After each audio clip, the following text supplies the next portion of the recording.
Hello BPSC team, welcome to the 30 days exam focus series. आने वाले 30 days में हम एग्ज़ाम पॉइंट ऑफ व्यू से सभी सब्जेक्ट्स के मोस्ट इम्पॉर्टेंट टॉपिक्स को क्विक और स्मार्ट तरीके से कवर करने वाले हैं। और इस सीरीज़ की शुरुआत हम पॉलिटी से कर रहे हैं। पॉलिटी को डिफ़िकल्ट समझने की ज़रूरत नहीं है। अगर कॉन्सेप्ट्स क्लियर हो जाएं तो ये एग्ज़ाम का सबसे स्कोरिंग सब्जेक्ट बन सकता है। So let's begin. सबसे पहले बात करते हैं प्रियम्बल की।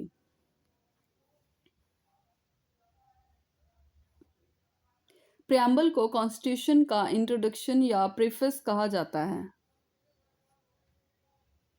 ये बताता है कि कॉन्स्टिट्यूशन का मेन ऑब्जेक्टिव क्या है और इंडिया किस टाइप का स्टेट बनना चाहता है। प्रियम्बल में द पीपल ऑफ इंडिया से स्टार्टिंग होती है, जो ये क्लियर करता है कि कॉन्स्टिट्यूशन की अल्टीमेट पावर इंडिया के लोगों के पास है। इसके बाद कुछ इंपॉर्टेंट कीवर्ड्स आते हैं, जैसे सॉवरेन, सोशलिस्ट, सेक्युलर, डेमोक्रेटिक और रिपब्लिक। सॉवरेन का मतलब है इंडिया किसी भी एक्सटर्नल पावर के कंट्रोल में नहीं है। सोशलिस्ट का मतलब है सोशल और इकोनॉमिक इक्वालिटी को प्रमोट करना। सेक्युलर का मतलब है स्टेट किसी एक रिलीजन को फेवर नहीं करता। डेमोक्रेटिक का मतलब है गवर्नमेंट लोगों के द्वारा इलेक्ट होती है। रिपब्लिक का मतलब है head of the state elected होता है, हेरिडिटरी नहीं। प्रियम्बल का मेन एम है जस्टिस, लिबर्टी, इक्वालिटी और फ्रेटर्निटी को प्रमोट करना। इसीलिए सिंपल वर्ड्स में कहे तो प्रियम्बल कॉन्स्टिट्यूशन की फिलॉसफी और विजन को रिप्रेजेंट करता है। इसी वजह से प्रियम्बल को कॉन्स्टिट्यूशन की सोल भी कहा जाता है। अब हम प्रियम्बल को और अच्छे से समझने की कोशिश करेंगे। 42nd अमेंडमेंट एक्ट 1976 के माध्यम से इसमें समाजवादी, पंथनिरपेक्ष और अखंडता शब्द जोड़े गए। Please focus on these keywords: socialist, secular, integrity.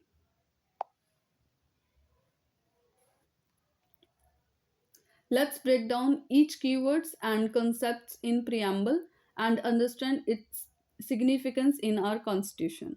Understanding the preamble helps us interpret the constitution correctly. Socialist 1976 में 42nd अमेंडमेंट एक्ट के माध्यम से जोड़ा गया। सबसे पहला टर्म है, इसका मतलब है कि वेल्थ और रिसोर्सेज का फेयर डिस्ट्रीब्यूशन हो ताकि गरीबी कम हो और सबको एक डिसेंट स्टैंडर्ड ऑफ लिविंग मिले through a mixed economy model. Secular, अगला टर्म है सेक्युलर, मीन्स राज्य का कोई ऑफिशियल रिलीजन नहीं होता और हर धर्म के प्रति बराबरी का ट्रीटमेंट मिलता है। हर व्यक्ति को अपने रिलीजन को फॉलो करने की फ्रीडम है। Article 25 to article 28।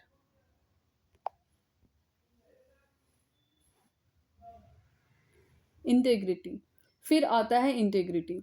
ये देश की टेरिटोरियल और इमोशनल यूनिटी को मेंटेन करने के लिए है ताकि रीजनल या कम्युनल डिविजन को दूर किया जा सके।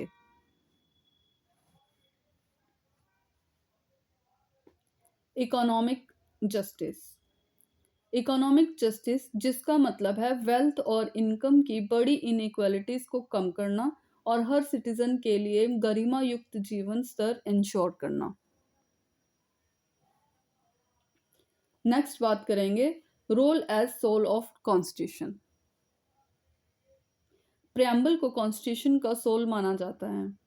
ये लीगल प्रोविजंस को समझने और इंटरप्रेट करने के लिए एक गाइडिंग लाइट की तरह काम करता है और जस्टिस, लिबर्टी, इक्वालिटी, फ्रेटर्निटी जैसे कोर वैल्यूज को रिफ्लेक्ट करता है जो फाउंडर्स ने सोची थी। Origin, based on Nehru's Objectives Resolution 13 दिसंबर 1946 को पेश और 22 जनवरी 1947 को अपनाया गया। Amendment amended only once by the 42nd Constitutional Amendment Act 1976। Authority, इसका मतलब है कि कॉन्स्टिट्यूशन अपनी अथॉरिटी या शक्ति द पीपल ऑफ इंडिया से लेता है, यानी इसकी ताकत और वैधता लोगों से आती है। Sources, the preamble to the Indian Constitution draws from two main international sources. The idea and concept are borrowed from the Constitution of United States of America, especially "We the People" opening, while the specific language, style, and structure are influenced by the Constitution of Australia. Drafting. It is based on the Objectives Resolution moved by Jawaharlal Nehru in 1946. Next बात करेंगे preamble और important terms की। Structure of India, sovereign, socialist, secular, democratic, republic. Justice, social, economic, political. Liberty of thought, expression, belief, religion and worship. Equality, status, opportunity. Fraternity, unity and integrity of the nation.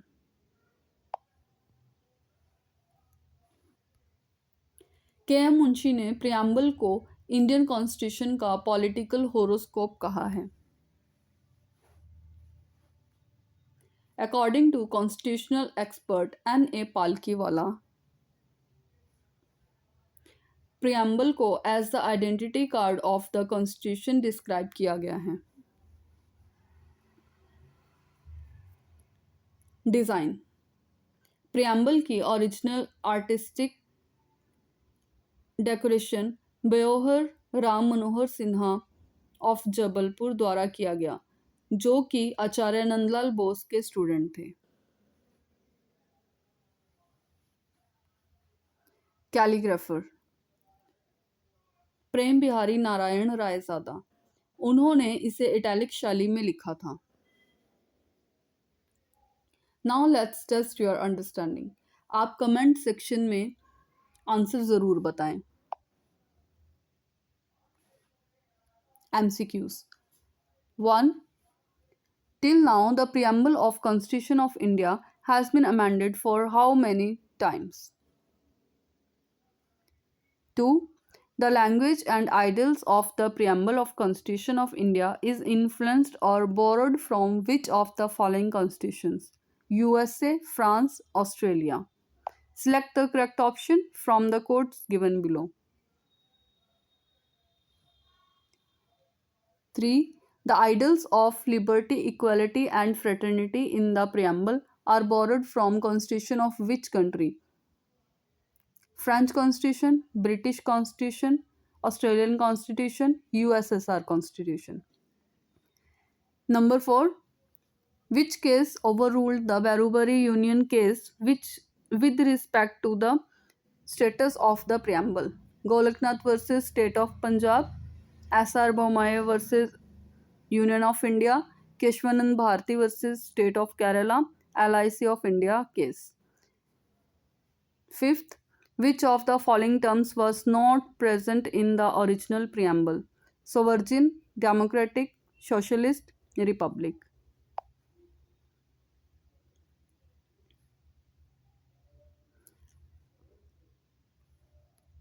Topic number 2, fundamental rights.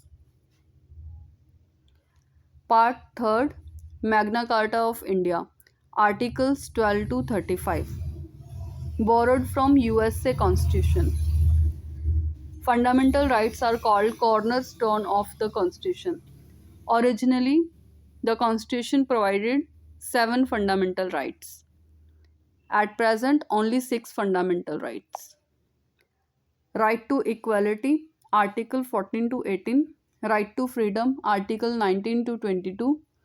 Right against exploitation, Article 23 to 24. Right to freedom of religion, Article 25 to 28. Cultural and educational rights. Article 29 to 30.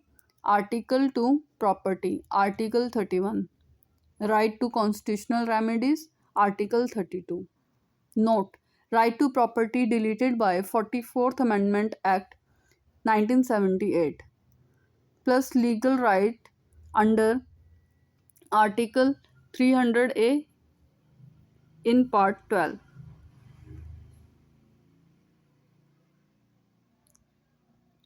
Important facts: defended and granted by Supreme Court, suspended during the operation of a national emergency except the rights guaranteed by Article 20 and 21.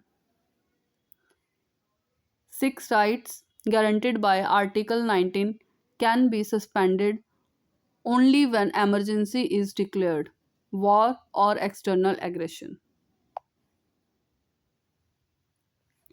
Next बात करेंगे category consists of right to equality article 14 to 18। Article 14, इस article के according सभी लोग law के सामने equal है और सब पर लॉ इक्वली अप्लाई होता है। Article 15, prohibition of discrimination, state किसी भी सिटीजन के साथ रिलीजन, रेस, कास्ट, सेक्स या प्लेस ऑफ बर्थ के बेसिस पर डिस्क्रिमिनेशन नहीं कर सकता।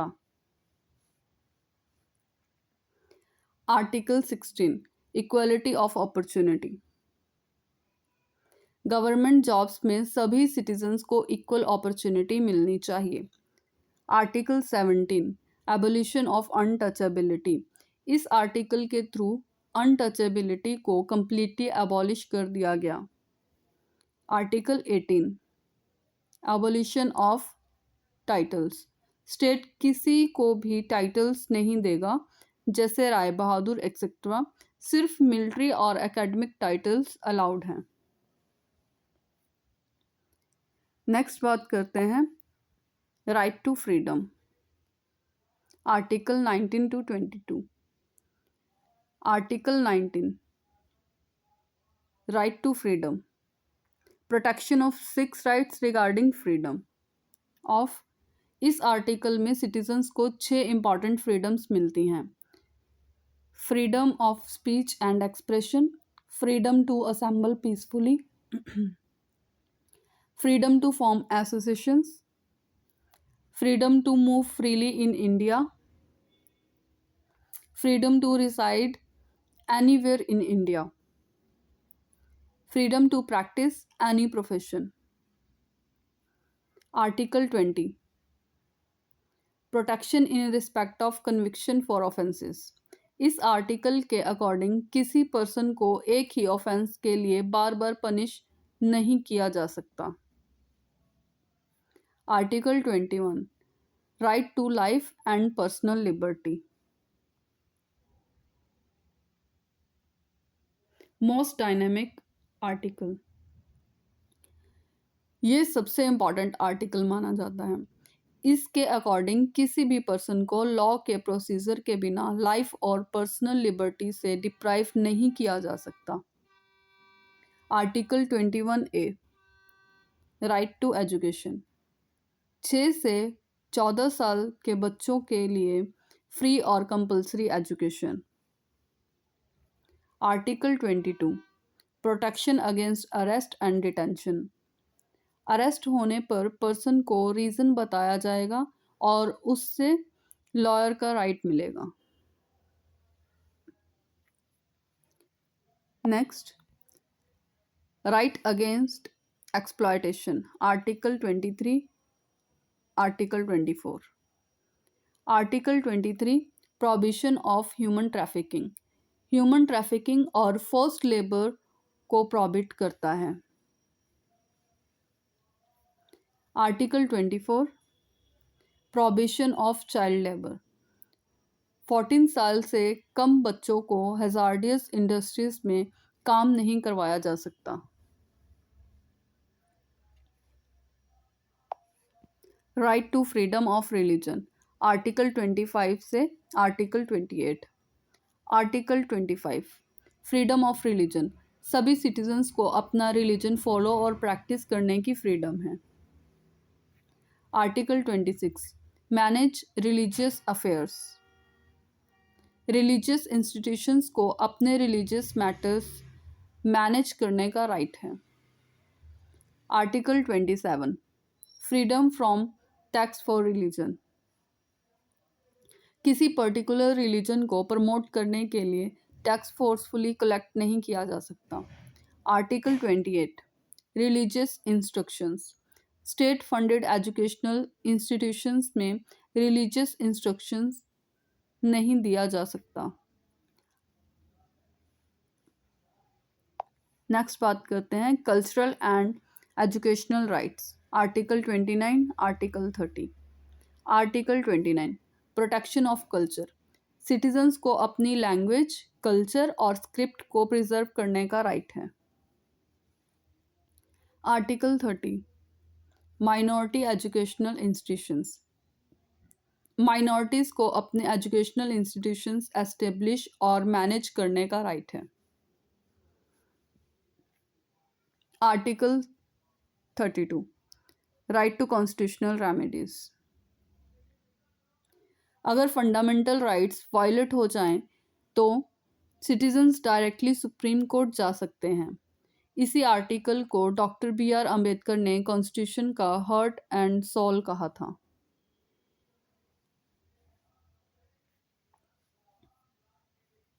फंडामेंटल राइट्स सिटीजन्स को प्रोटेक्शन देते हैं और जुडिशरी को पावर देते हैं कि अगर राइट्स वायलेट हो जाएं तो उन्हें प्रोटेक्ट किया जा सके।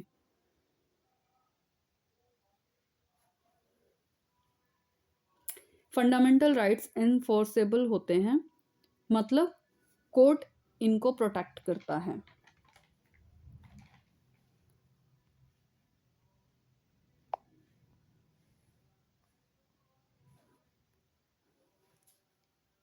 Article 33, power of parliament to modify the fundamental rights in their application to forces, etc.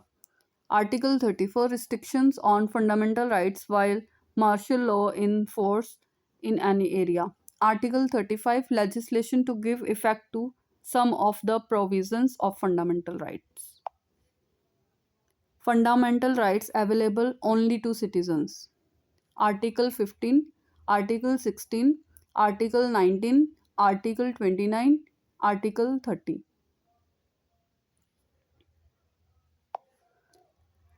Fundamental rights available to both citizens and foreigners. Article 14, Article 20, Article 21, Article 21A, Article 22, Article 23, Article 24, Article 25, Article 26, Article 27, Article 28.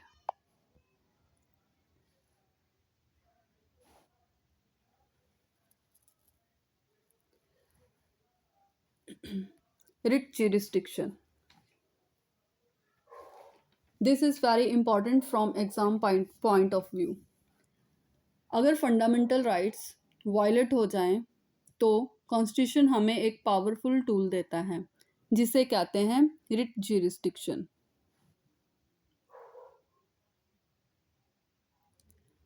कहाँ mention है?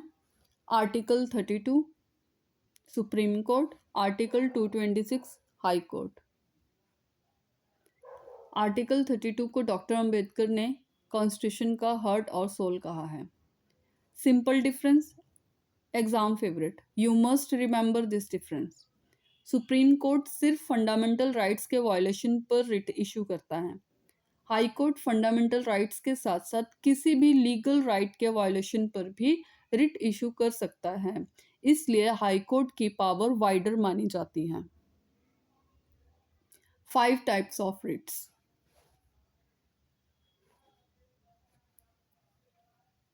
First, habeas corpus, to have the body of, illegal detention से release. Mandamus, we command, public officer को duty perform करने का order.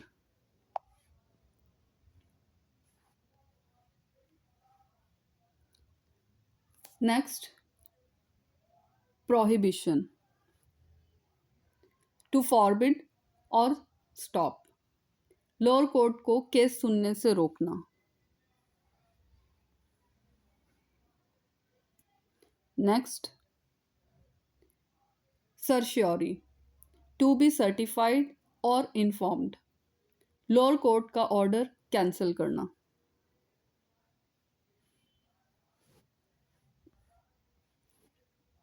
Next,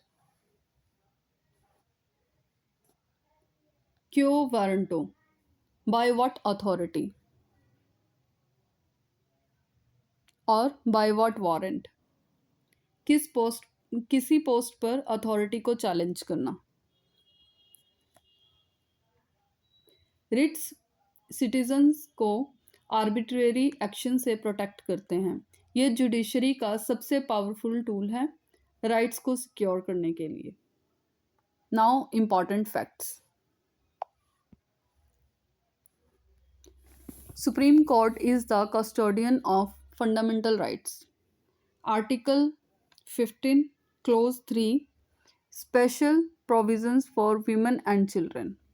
Article 16 clause 4 reservation for SCs, STs, OBCs.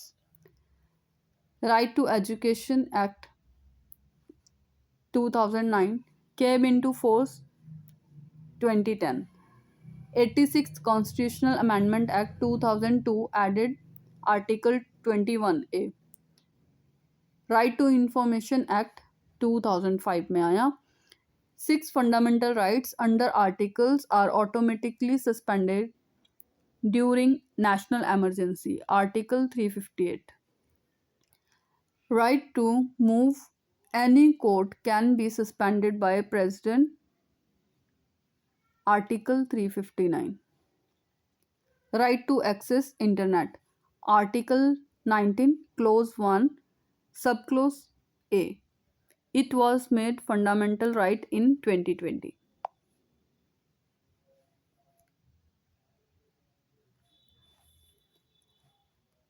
Try to answer this in the comment section. MCQs. 1. Which article was deleted by the 44th Amendment Act, removing the right to property from fundamental right? Article 30, Article 31, Article 32, Article 33. Which of the following fundamental rights are guaranteed to foreigners in India? Cultural and educational right, equality before the law, protection of life and personal liberty, protection from discrimination on grounds of religion, race, caste, sex, or place of birth. Choose the correct answer. Number 3. Which of the following statements are correct about fundamental rights under the Indian Constitution? They are protected and enforced by the Constitution. Fundamental rights can be amended through the normal legislative process. The Supreme Court is the guardian of fundamental rights. All constitutional rights are fundamental rights. Choose the correct answer. Number 4. The Supreme Court's writ jurisdiction under Article 32 can be exercised for the enforcement of fundamental rights and other legal rights. It is narrow and applies only to fundamental rights. Cannot be exercised against the central government. It is discretionary and can be refused by the Supreme Court. 5th, how many delimitation commissions have been constituted by the Government of India till December 2023? 1, 2, 3, 4. Last, which article defines the term state for the purpose of Part 3rd of the Constitution, Article 11, Article 12, Article 13, or Article 14? Try to answer this in the comment section.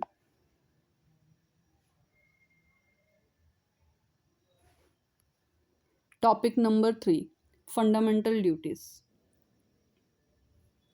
Rights के साथ responsibilities भी आती हैं, इसलिए constitution में fundamental duties add की गई। की points added by 42nd constitutional amendment act 1976, mention in part 4th A, article 51A। Originally 10 duties थी, अब 11 है 86 अमेंडमेंट के बाद।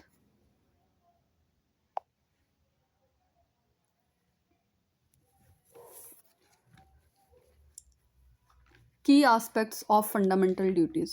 Origin inspired by the Constitution of the USSR, added via 42nd Constitutional Amendment Act 1976.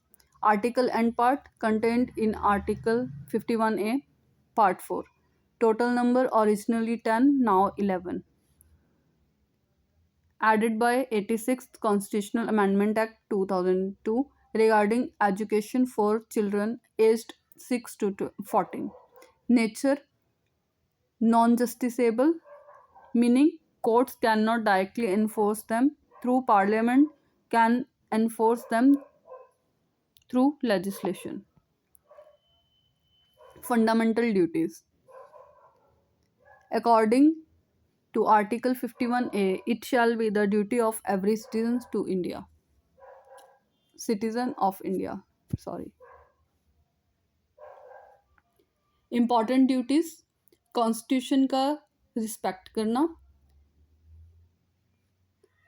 National flag और national anthem का respect करना, unity and integrity को protect करना, एनवायरनमेंट को प्रोटेक्ट करना,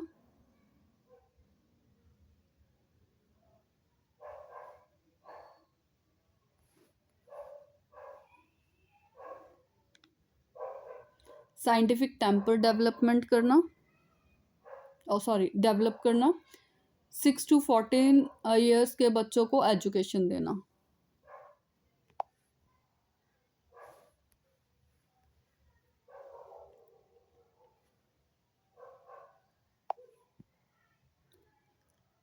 The 11 fundamental duties, Article 51A summary. Civic responsibility. Abide by the Constitution, respect national symbols, flag, anthem, follow freedom struggle idols, and uphold sovereignty and unity. Social and environmental duty. Defend the country, promote harmony or brotherhood, renounce practices derogatory to women, and protect the environment, forests, lakes, wildlife. Cultural and ethical duty.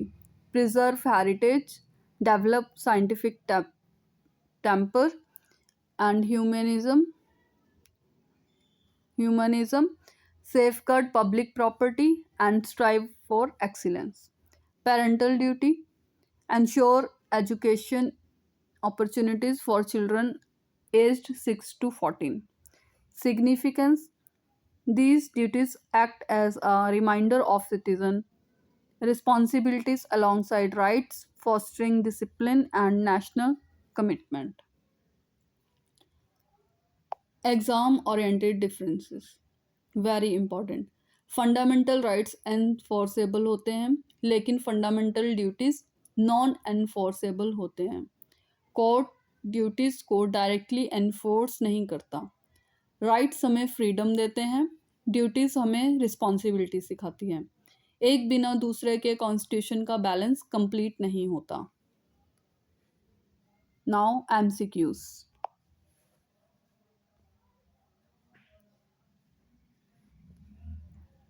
Try कीजिए और अपने answer comment section में ज़रूर share कीजिए। In which year were the fundamental duties added to the Constitution?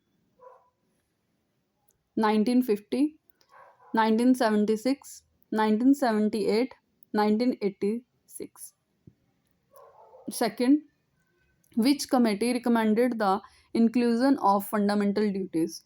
Verma Committee, Sarkaria Committee, Swarn Singh Committee या Balwant Rai Mehta committee? Third, under which article are the fundamental duties listed? Article 12 to 35, Article 36 to 50, Article 51A or Article 300A. Currently, how many fundamental duties are in the Constitution? 10, 11, 12 or 9? Fifth, the 11th fundamental duty regarding education 6 to 14 years was added by which amendment? 42nd Amendment, 44th Amendment, 86th Amendment या 92nd Amendment? Sixth, which of the following is not a fundamental duty? To abide by the Constitution, to safeguard public property, to protect the natural environment, to protect monument of national importance. Number 7, fundamental duties are enforceable by courts, not enforceable by courts, enforceable only during emergency, partially enforceable. Next, number 8. Who was the Prime Minister when fundamental duties were inserted? Jawaharlal Nehru, Lal Bahadur Shastri, Indira Gandhi या Morarji Desai? Number 9. Fundamental duties are restricted to citizens only, foreigners, both A and B या only people residing in India? Try कीजिए और अपने answer comment section में ज़रूर share कीजिए. Next topic number 4, directive principles of state policy. अगर fundamental rights constitution का heart है तो directive principles of state policy उसका सोशल विजन है. ये बताता है कि स्टेट को किस डायरेक्शन में काम करना चाहिए.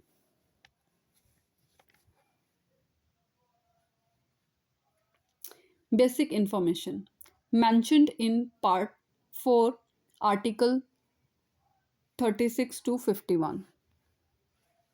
Inspired from Irish Constitution. Non-justiciable.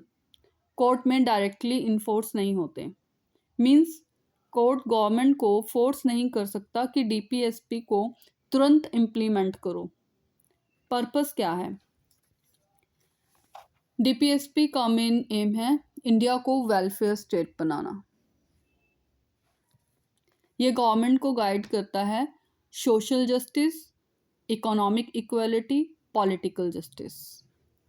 Doctor B.R. Ambedkar called DPSP is a novel feature of the Indian Constitution. According to Austin, the conscience of the Constitution lies in the combination of fundamental rights and DPSPs. K.T. Shah, DPSPs are like a bank check that is payable at the bank's convenience. On the basis of their content and direction, they can be classified into 3 broad categories. Socialist principle, Article 38, Article 39, Article 39A, Article 41, Article 42, Article 43, Article 43A, Article 47. Gandhian principles, Article 40, Article 43, Article 43B, Article 46, Article 47, Article 48.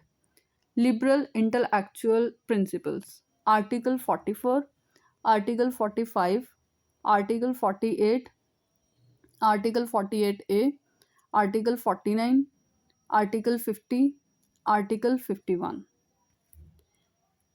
Exam important. Socialist principles. Equal pay for equal work. Article 39A. Minimize income inequality. Article 38 Clause 2. Right to work. Article 41. Gandhian principles में exam important village panchayat article 40, cottage industries article 43 और prohibition of alcohol article 47. Exam में important liberal intellectual principles uniform civil code article 44, separation of judiciary from executive article 50, international peace promote करना article 51. Exam में classification से direct question आ सकता है. Important articles. Article 38 social order based on justice. Article 39 equal livelihood prevent concentration of wealth. Article 39A equal justice and free legal aid. Article 40 Panchayati Raj.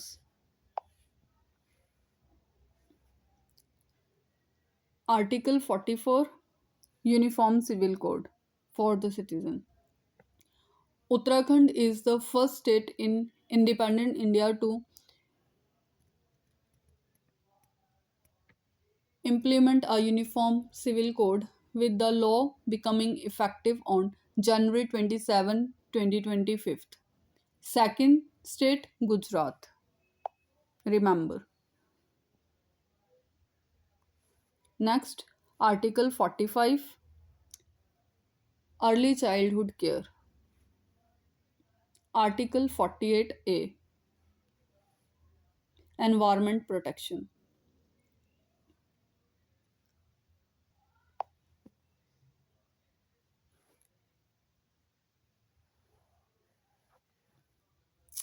Fundamental versus DPSP. Very important. Fundamental rights enforceable होते हैं, DPSPs non enforceable होते हैं. Rights individual को protect करते हैं, DPSP society के welfare पर focus करता है. आज के टाइम में कई डीपीएसपी पॉलिसीज में कन्वर्ट हो चुके हैं, जैसे पंचायती राज और एनवायरनमेंट प्रोटेक्शन. इसलिए डीपीएसपी भले ही नॉन जस्टिसिएबल हों, लेकिन गवर्नेंस में बहुत ही पावरफुल रोल प्ले करते हैं. There is a clear distinction between fundamental rights and DPSPs. One is enforceable, the other is non-enforceable. This question can be framed directly from here. So, please be careful. अब बात करते हैं MCQs की. अपने answer comment box में ज़रूर बताएं. Number 1. Who described the DPSP as life-giving provisions of the Constitution? Dr. B.R. Ambedkar, Sir B.N. Rao, L.M. Singhvi, Mahatma Gandhi. Second, in which of the following constitutional amendment acts was Act 43B added to the Indian Constitution, making it a DPSP that directs the states to promote the voluntary formation, autonomous functioning, democratic control, and professional management of cooperative societies? 42nd Constitutional Amendment Act 1976, 97th Constitutional Amendment Act 2011, 52nd Constitutional Amendment Act 1985, 44th Constitutional Amendment Act 1978. Number 3. According to the Indian Constitution, which article states that Directive principles are fundamental in governance. Article 36, Article 37, Article 38 or Article 51. Number 4. Directive principles are justiciable, non-justiciable, legally enforceable, mandatory. Number 5. What is the nature of directive principles under Article 37? Justiciable, judicially enforceable, fundamental in governance और legally binding.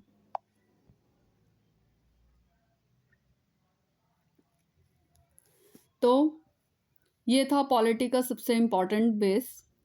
अगले video में हम local government, president, governor, parliament और state legislature topics को last 30 days strategy के साथ cover करेंगे। Channel को सब्सक्राइब कर लीजिए ताकि आपको कोई भी इम्पॉर्टेंट सेशन मिस ना करना पड़े। Revision is the key to selection. Don't just watch the video, revise it. Serious aspirants don't wait for motivation, they create discipline. Thank you for watching. Keep learning, keep growing.